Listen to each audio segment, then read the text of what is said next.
Many of us, when we're first starting out with our audio for video, assume that you can buy a decent mic, upload your video, and you're good to go. And that can be fine if you're doing something quick and dirty like just a quick YouTube video. However, if you want something that sounds even better, probably have to do a little post-processing. Let's take a look at the process I've been using.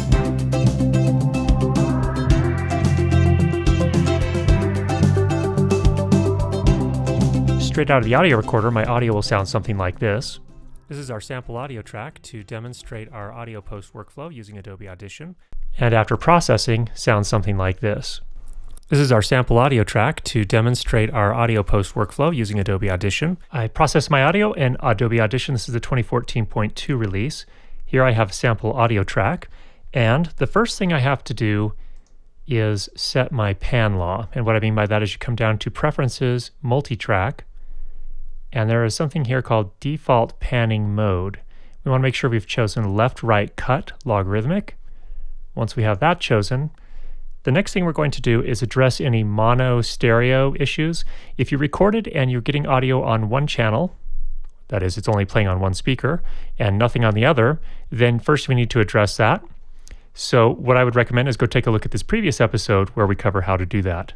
Now, the next thing I run into sometimes, especially with male voices, is something called asymmetry.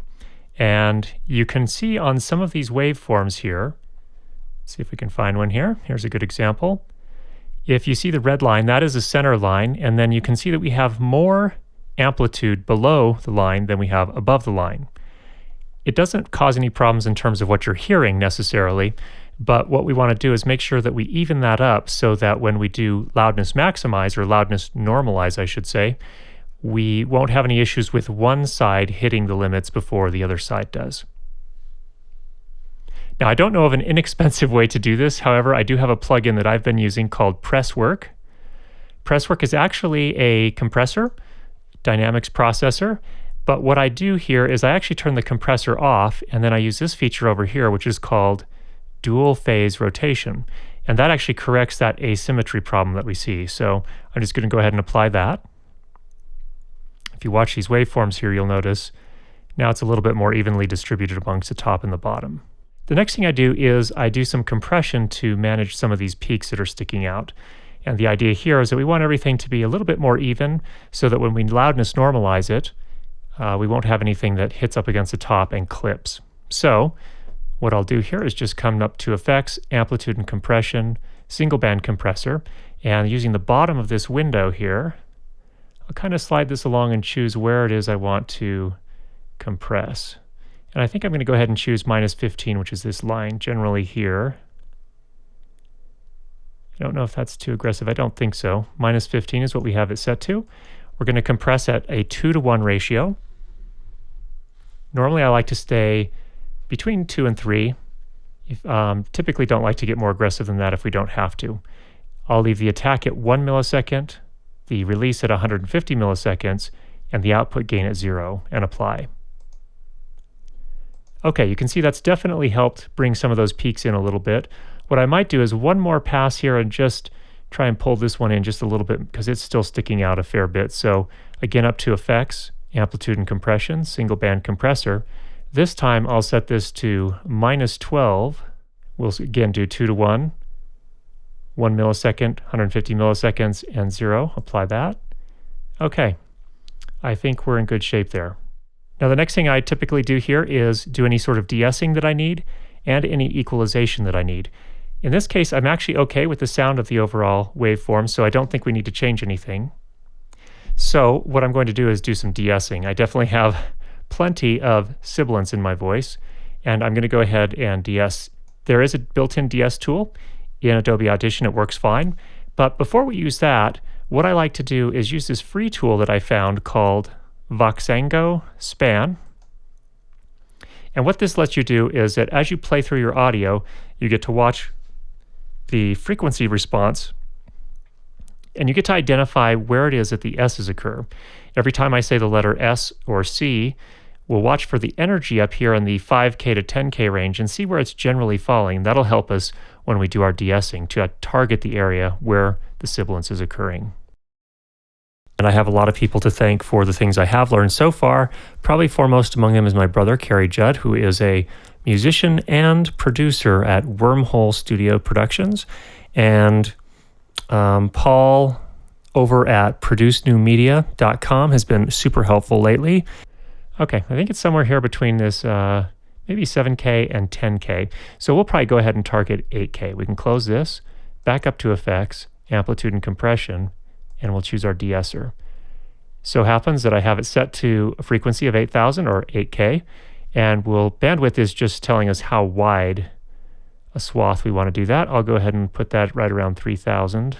And then I'll use the threshold here as I play through to target how much I want to reduce the S sound. So we're going to, that'll show up here in the gain reduction. So let's go ahead and play and see how that comes out.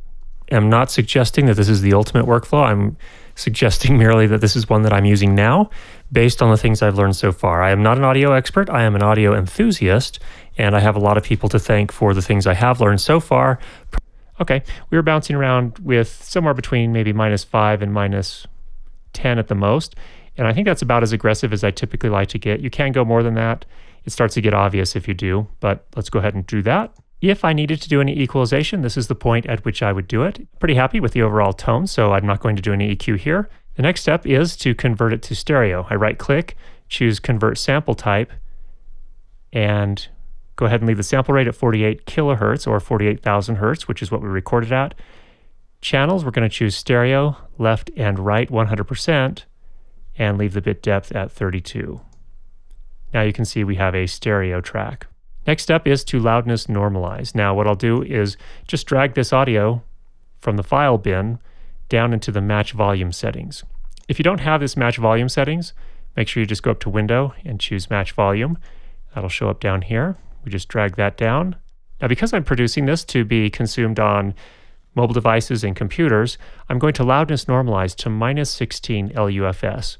Make sure that I tick Use Limiting, leave the look ahead time at 12 milliseconds and the release time at 200 milliseconds, and run.